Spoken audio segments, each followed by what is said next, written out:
ada pendidikan dan edukasi politik yang baik kepada anak muda. Bahwa tantangan ke depan ada keinginan dari pemuda hari ini bagaimana lapangan pekerjaannya bisa dibuka, bisa tersedia. Ya jaminan sesuatunya adalah kebijakan politik. Jadi itu yang perlu gagasan yang perlu disampaikan kepada anak muda hari ini. Kemudian juga kita harus akui bahwa anak muda ini harus juga menyiapkan diri. Apa yang disiapkan? Bagaimana kita menghadapi bonus demografi yang ke depan ini.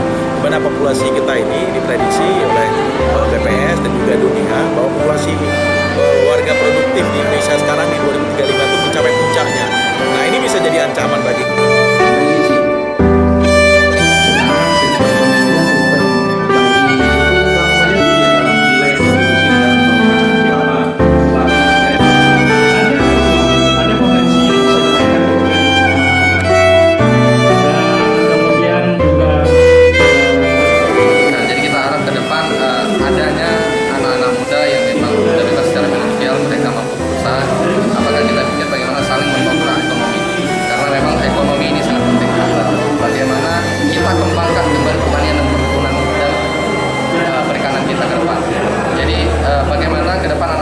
bisa mengambil peran karena